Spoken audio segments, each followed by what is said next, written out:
Hi, my name is Jimmy Williams with NFL Draft Diamonds. Here with me today, I have Diamond in the Rough. I'd like you guys to meet. He's one of the top HBCU prospects this season. This here is Noah Miles, defensive end out of Howard. Nice to meet you today, sir. Nice to meet you, Sir Jimmy. I'm glad to be here. Glad to have this opportunity. Yeah, coming into this season, hot with a whole lot of accolades. Obviously, did very well for yourself last year. And then now, most recently on the Shrine Bowl watch list, coming in preseason All-American. Got a lot of hype around No Miles. Buddy, go ahead and introduce yourself so we can get going. Uh, like I said, Noah Miles here. I'm a senior business management major from Tampa, Florida. I played DN at Howard University. This is my last year, and I'm excited to see what this year brings. Cool.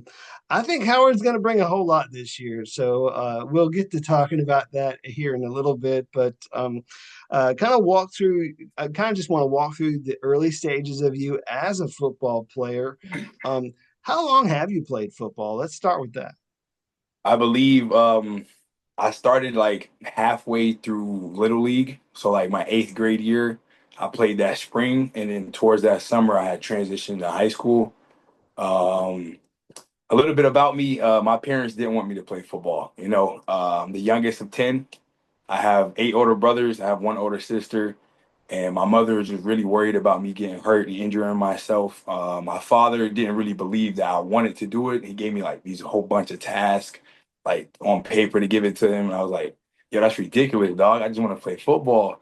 So the way it started was I remember I'm riding my bike by our local park field, and I'm seeing all these kids, helmets, jerseys. And I'm sitting there on a bike. I'm like 6'1", 280 at 13, 14. I was a big kid. And I'm just sitting on a bike watching. I remember one of the coaches came over. He was like, "You want to play football here?" I was like, "Yeah, man. Like, where do I start? Like, where do I get started?" And he brought me to the shed. He showed me the pads and stuff like that. He like, "Before you get these, you got to get your parents to sign this insurance paper so you can play." And it was like over like $60 for the insurance, and they had to fill out the form. So me all excited, I hopped right on the bike, I went straight home. I told my parents about it.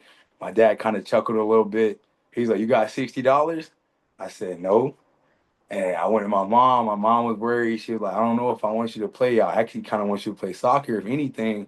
I was like, "Mom, I'm big." She was like, "You can get hurt." I said, "I can be out there hurting people." So that was my mentality going into the game. And knowing that I wasn't going to be able to pay for it on my own, at the time I was homeschooled. I was in a program called was it K-12, I believe, before. So I had nothing but time. I had nothing but time on my hands. I'm sitting here thinking what I'm going to do, how I'm going to get this money. Like, oh, I need to play football. So I came up with an idea. I started walking dogs around my block. I'm knocking on door to door. I had a dog of my own. Um, this is where the dog story come from. So I'm walking dogs. I'm saving up my money for the week. I get paid every Thursday, and it was like just $10, $15 here and there. So it's been like a little over 2 to 3 weeks. A little bit went by. I still had the paper. I was still talking to the coach. Um, I end up signing my mom's name on the insurance paper and paying them the $60 myself. And I remember the exact day I came home with my shoulder pads and helmet. My dad sitting on the rocking chair, jaw drops. She like, "Where you get that from?" And I didn't mean to like disrespect my dad or anything that way. I didn't know what I was doing, but the way I felt was like, I'm gonna get this done. And I didn't say anything to him at the time.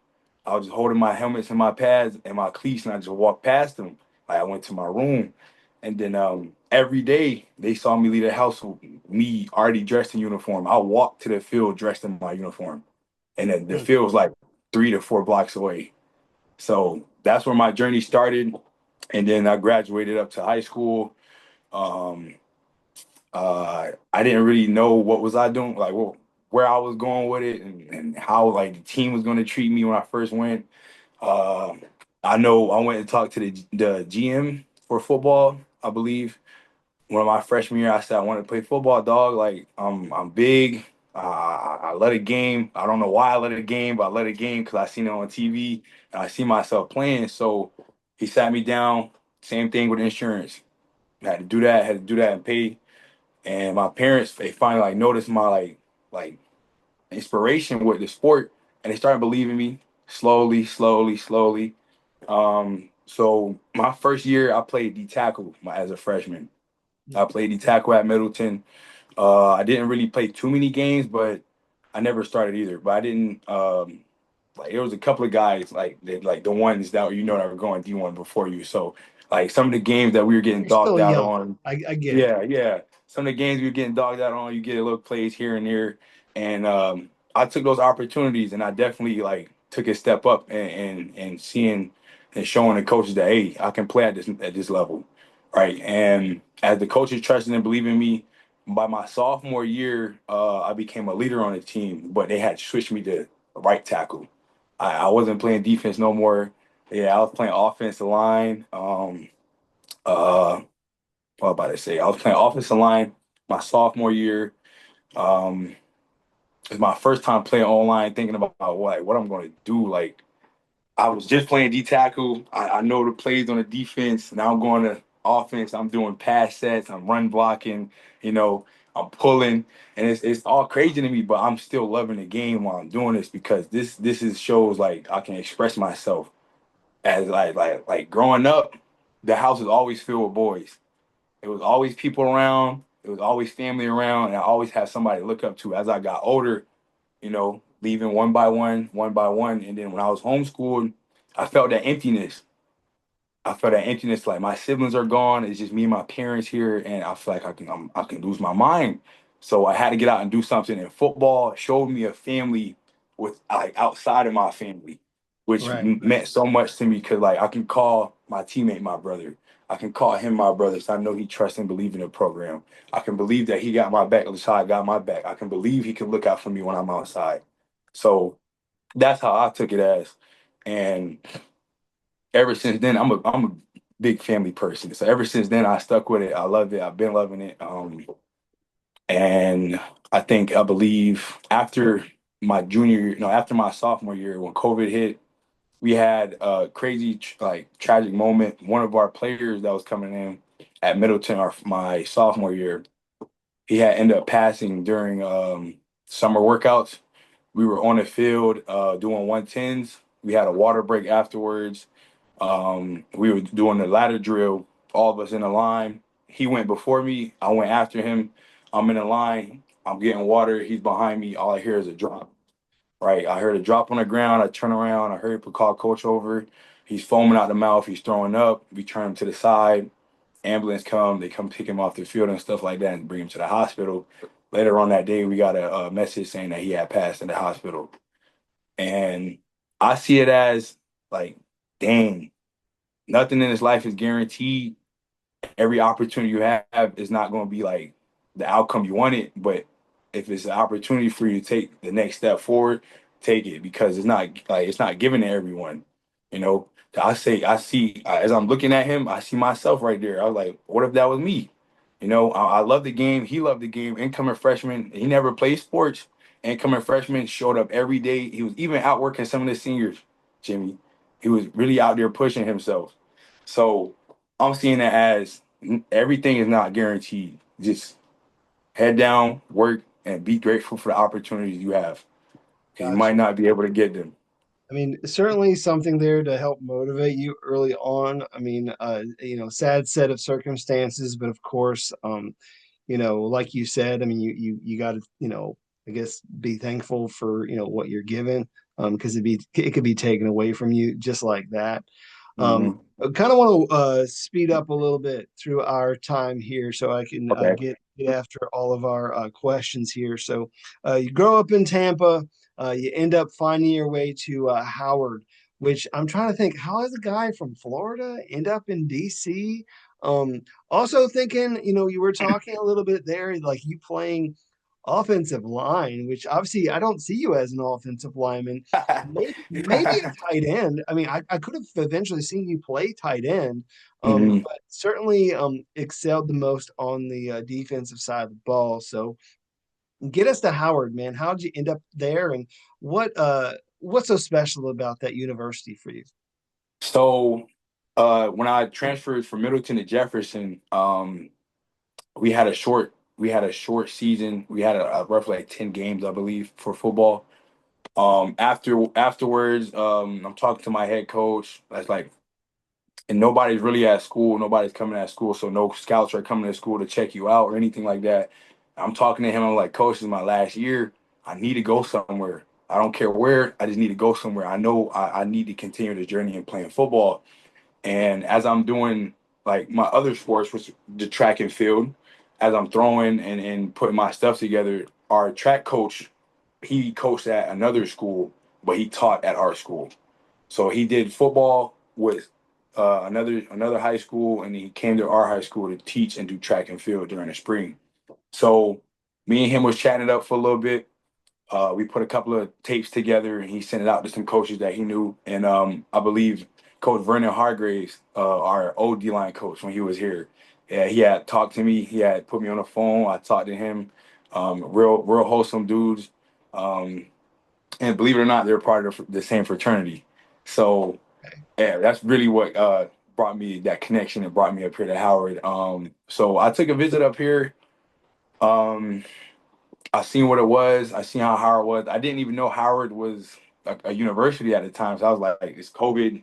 Everything's ducked off. Coming from where I'm coming from, I was homeschooled and stuff like that. So I didn't really know anything about university. I said, Howard. I said, where that's at? So I did my research. I went on Google. I looked it up and stuff like that. And I'm also talking to my coach, man. He's like, yo, when you go up there, you're gonna like it. You're gonna like it a lot. I said, why, coach? He goes, there's too many females up there.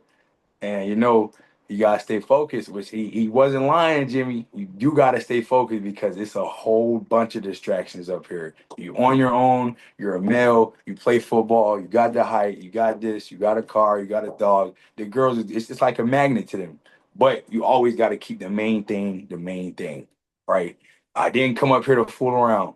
I left home for a reason. I'm not trying to go back. So after I took my visit up here, I was still like 290, 280, somewhere around there. I ended up gaining a little bit more weight from my senior season because I was still playing tackle. I got up to 305 pounds. I played tackle. Um, the second time I took my visit up here, they were like, yeah, we're thinking about putting you at guard or D tackle. I said, guard? I said, no, no, no, no, no, no.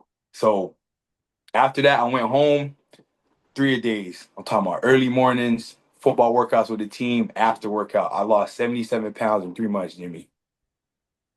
That's the way to get it done, man. Yes, sir. And Wow. I finished the season, my senior season.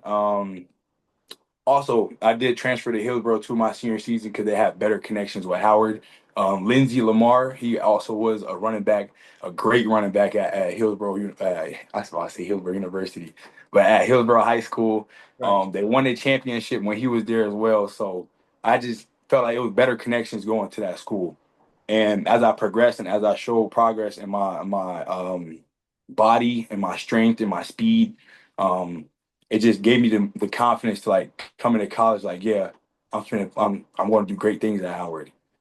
And Yeah. Howard, Go ahead. I'm sorry, Howard was my first school that offered me, and the other offers came, and my mind was stuck on Howard. Because when I needed someone, they showed up, and Yeah, I that's mean, what I liked about it. I was sitting here thinking, like, again, I don't know who was offering you, but I mean, maybe I don't know. It might have felt a little strange, like if Florida A&M would have offered you, and like you still stay in Florida. Like I don't know if that was a possibility or not, but I mean, Yeah, moving away a little bit sometimes helps. I mean, it helps you you know grow up somewhat. yeah, it develops character. Yeah, absolutely. So let's talk about Howard and really some of the traditions, some of the great players that have come in through there. I know a few years back, like I was there, I was, scouting some big offensive tackle in Aneem Donkwa. Also last season, like I was able to actually interview both Jarrett Hunter and Kenny Gallup, both excellent players in their own right. And you yourself coming in this year as one of the top HBCU prospects. So, bro, talk about some of the people around you and like the legacy there, and really what we're going to see this year. So basically, Kenny Gallup was one of the ones I had to put him out there. He was one of the ones I sat down and talked with and really like listen because you can say so much. You can give information out, you can encourage, but like if it go over your head, it goes over your head. So I really had to sit one on one with Kenny Gallup. It's really the small things. It's nothing huge that you got to do. It's really the small things you got to be consistent with. He showed me his screensaver on his phone. It's a checklist of everything he needs to do in the morning before he starts his day. Make his bed, pray, brush your teeth, shower, straighten up, stretch before you even leave the house, Jimmy. It's the little things that you have to do is stay consistent and every day have that discipline. And I made sure I sat down and talked to him because he's a great guy on and off the field. He's a great person. He'll encourage you. He'll be hard on you. He'll hold you accountable, but he'll also be a brother to you as well. So like talking to him, he really led me in the right direction of what I need to do, keep my head down and focus. Um, the other guys, Jared Hunter, Xavier William, Carson, their mentality was like off the chain. Like before I even come in, they're in there stretching or almost done stretching. Right? They're getting treatment. They're taking care of their body. Ice tub, cold bath, sauna, whatever you need. Jogging around the field for extra cardio, whatever they're doing it. So I took that as a sign, like, yo, you need to step up your game because once the time is flying by like this too. Like I feel like I just got here, and it's like my last year here. So like it's either you get with it or you don't, and the train gonna leave with you or not. So I just want to stay on the right path, stay on the right track, and I talked to so many of those guys. And with Oneem Odankwa and Demetrius Weatherspoon, just to have those two big tackles, Aneem 6'8" and Spoon is like 6'7", 6'6", big dudes coming in as a freshman and sophomore, practicing with them. It really taught me a lot, and they also poured into me while I was on the practice field, um, teaching me techniques, things that I can look out for as rushing the passer or in the run game, keying to my nearest key is the shoulder, seeing where it goes. If it goes high, pass. If it goes down, it's a run. Just the simple things that you got to learn about football that I didn't know coming in. Because I played where they played, now I'm on the opposite side when I came into college, and it's like I got to learn a whole new football realm. So they really took me under their wing for that moment, and even with the D lineman, the older D lineman, they brought me down, sat me down in the office when coach wasn't in there, taught me some plays, showed me the playbook, what I need to read, what I need to say when I'm down there, like Oscar for the tight end coming back, falling back. So it was just a whole bunch of learning in my first 2 years being here at Howard. Well, I mean, I kind of like how you took a little tidbits from all those guys. I mean, certainly trying to, follow behind the, great leadership of Kenny Gallup and just trying to learn that. And then, of course, um, being able to pit yourself up against these excellent offensive linemen who are obviously helping you in your game and really set things up for great success. You know, I guess really in 2023, and then also last year for you individually. Last year for you did fairly well. Got a lot of sacks, a lot of accolades, of course. But 2023 is, I think, really where it all started. I mean, you guys ended up going to the Celebration Bowl. Things were doing fine for you. And then like last year, I know it wasn't exactly what you guys wanted. I mean, you ended up going 4-8, but I'll be truthful. I do believe you guys have a very underrated roster. You guys are sitting there with really like the best running back in HBCU in Eden James. He's going to be able to dominate on offense, and I feel like you're going to be able to, dominate on defense. So here's hoping you can, you know, get better with some of your sack total this year. I mean, I think that Yes, sir. you're in a good spot this year. So Yes, we'll sir. we'll see how all that comes up. I do want to talk about at least one game last year, and I'm pretty sure you know what game I want to talk about, and that is your 3 sack game. So Ooh. talk through that just a little bit. Maybe if there's one particular play you can walk me through. Um, there's a couple I would say. But I'll say the first. I'll do the first one. The first sack I got that game. Just because the way it was, the way it looked on camera. Hey, not to boost myself up or pat myself on the back, but it is too nice. I'm not gonna lie. So we had a play where it was a movement. I was in a 5 technique and I moved to a 3. And I think either my linebacker came down and replaced me or the star that was next to me. So yeah, we had a stunt inside. I remember seeing the guard. He's a real heavy dude, shorter. He on the shorter side, doesn't have long limbs or anything like that. And me watching film with my players and stuff like that really helped me understand like their body weight and leverage as they're in their stance. And I'm seeing most of them, their shoulders are too heavy over their body. They're leaning too much when they're on their pass setting or they're blocking. They're leaning. Their feet's not underneath them. So as I'm seeing him when I come off the ball, I see his arms. He doesn't shoot his arms. They're here. And I see his head goes down. As I seen his head go down, his arms were coming right here underneath. So as soon as I got those arms off of me, he fell straight to the ground because his body took him there. And that's where he was trying to take me. So when I swiped his arms off of me, I got vertical through my gap and made the play. Yeah, So I mean, you have to understand the leverages. Of course, if someone's coming at you, I mean, kind of did it to himself, if we're being yeah, honest. And of yeah. course, a guy like you, who you were key in on his body movement, and you took advantage of the leverage. You talk about the guy's size, which I feel like you yourself have some decent size to you. I mean, some people when they look at like your height, maybe 6'3", 6'3.5", whatever.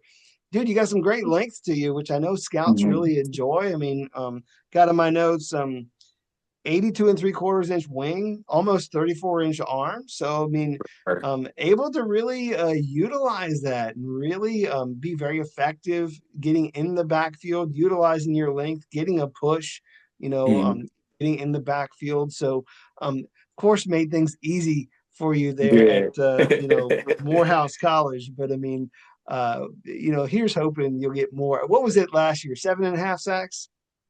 7.5, and then we played that Morgan game. I got a half sack that game, and then it turned into an 8. Yeah. Okay, so 8 total. So Yes. hopefully we can. We're going to try and double that this year. For That's kind of our sure. goal. So For sure. For sure. we'll The we'll numbers see what only happens. gonna go up.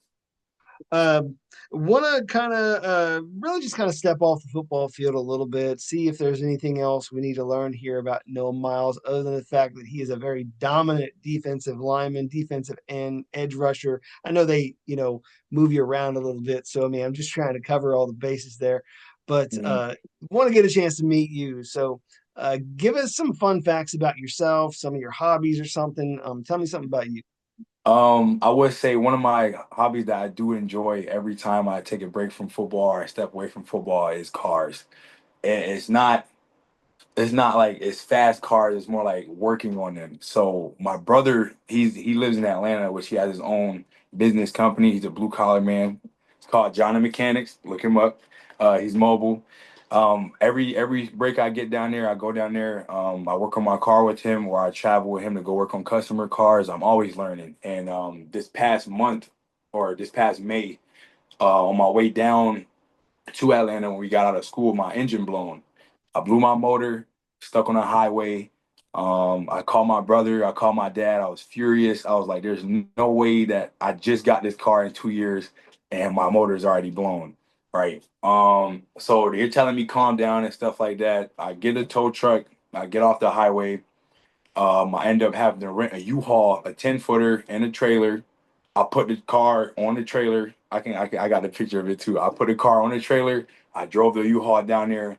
The next day, me and my brother we got straight to it, looking for a new engine, anywhere that we can find that's for even like low mileage or stuff like that.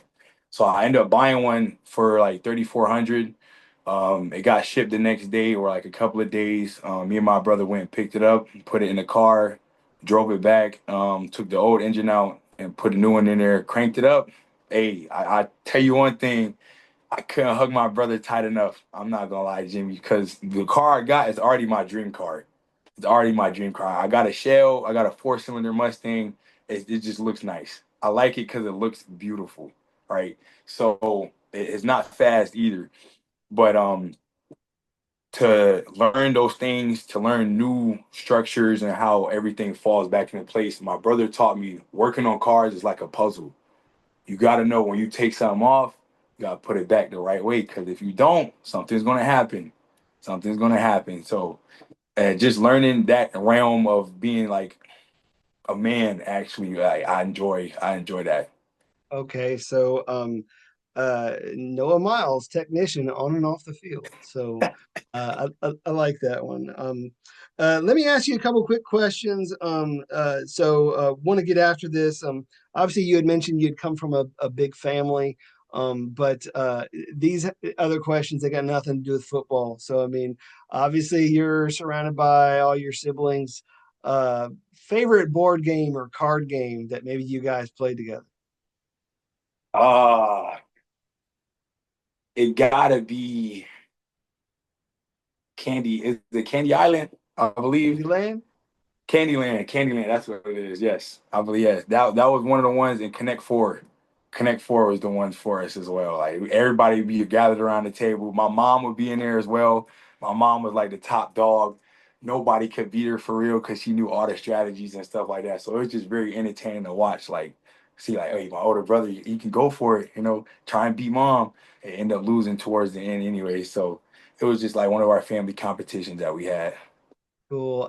I'm thinking that maybe perhaps you being in a big family, being a youngin there for the longest time, it kind of brews some of that competitive nature there early on, Yeah, which of course yeah. you eventually bring to the football field. So Yes. uh let me get a couple more in. So I know you got a dog. Talk to me about your dog real quick. Oh, this is a long story, but I Well, can don't tell me shorten too it down. much, Yeah, man, I because I can mean I ain't shorten it got all down. day. So, my senior year, I ended up getting a dog. It was the dog I always wanted because the one I was given to me was my brother's dog, like a hand-me-down dog. So, I finally got the dog that I wanted. I'm going to college. He had to stay home for a year. I didn't know how to get the papers and stuff situated for him to be up here. So after I found it out, I went and bought my car. The first time I bought my car, I had to learn how to drive it because it's manual. I had to learn how to drive it within a week. And I put him in the car with me. I drove up 19 hours from Florida to Howard. And ever since then, he's been up here rocking with me. And he's just my little dude, man. It's like my family away from family. I taught him, I raised him, I trained him myself. I had him since he was this big. So I couldn't leave him behind. Cool. Understand also that your mom is Haitian descent. So Yes, sir. I got to ask this question. Favorite home cooked meal? Ooh, it gotta be sauce bar rice and beans with turkey neck and some pickles. Oh my God. Oh my God, I eat that every day. Like if I could, like at breakfast, lunch, and dinner, I eat it every day. She the one who really got me to 305 pounds. Well, right now you're sitting at about 250. So I mean, Yes, I don't sir. know if we really want to bulk you up to make you into like a true interior lineman yet. Yes, Um, sir. but got to give some love to your mom who obviously No, for played for. sure. Yeah, So I go back for thirds and seconds. Hey. there you go. Uh, let's see. I think that's really all of our non-football related questions. Bro, we're obviously talking to each other because I mean, you want to get to the dance, like you want to be able to get into the league here very soon. Mhm. I personally see you as one of the top small school athletes who's going to get an opportunity to be at an all-star game, put yourself on the national stage, of course, whether obviously you guys get to the Celebration Bowl first or what have you, you're going to get an Yeah. opportunity to get into the league and showcase your skills. So, Mhm. um, talk to all the scouts out there who might be watching your film this year, man. What do they got in store for them? Talk about you and what you bring to the table as an athlete. So as I progress with my team through this year, I've seen that there is a lack of focus, I would say, and even in the weight room, the only thing that I seen coming into this year is no one wanted to step up. It was like everybody's doing a little cuddle shell. So as a leader coming in, as a person who did all these things, last year I have youngers that's coming looking up to me, freshmen, sophomores, even juniors, just asking me questions about the defense. So I'm sitting there thinking back in my head, what I'm gonna do. Are you gonna cuddle up just like everybody else, or are you gonna take that step forward? So in the weight room, I say I really put my foot down with the structure wise. It's no this that we talking and hanging out chilling. It's everybody's in there ready to work. You working at a tempo. You have the stuff. You have the workout on the board. You come in with your guys. You motivate. You count your reps. You get them done together. We all finish together. So the focus has really like narrowed down a lot because something like the weight room for me, I don't take that light. I don't take that light because as a big man shrinking down to a smaller person or shaping up the body, I've been working out since I was 14, and this is the best I've looked ever in my life. So I'll say never take the weight room as a joke because it will definitely show on the field, and it will definitely show us type of person you are when it comes to being mental. Because if you want to skip reps, if you want to do less weight, if you don't want to strain, if you don't want to put your line on the body or your body on the line for your teammates, you're not going to do that out on the field. I know you're going to skip a rep out on the field. You're going to take a playoff out on the field. You're not running to the ball. You're not getting out the stack on the field because you one thing is how you do everything. And if you got to nip it in the bud right away, you got to. And if they don't want to be here, I only want the guys that's here, that's ready to work. So I feel like our team is that they're ready to work. There's no egos. There's no I'm better than you. I'm this out of high school. It's like nah. Everybody got their head down. We know what we want. Our will, our way.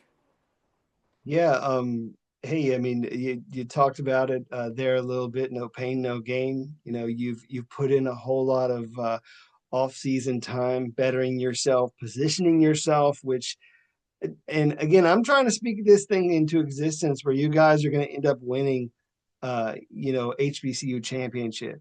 I do feel like you guys have a lot of the pieces in play to do so.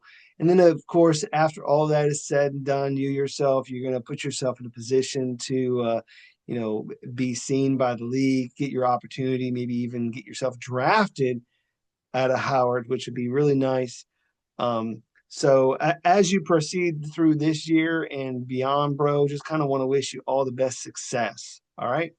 Yes, sir. Thank you. Thank you. I really appreciate it, man. Appreciate the opportunity of having me on here. Everything. Once again, I got with me Noah Miles, defensive end out of Howard. Check him out this season. Yes, sir.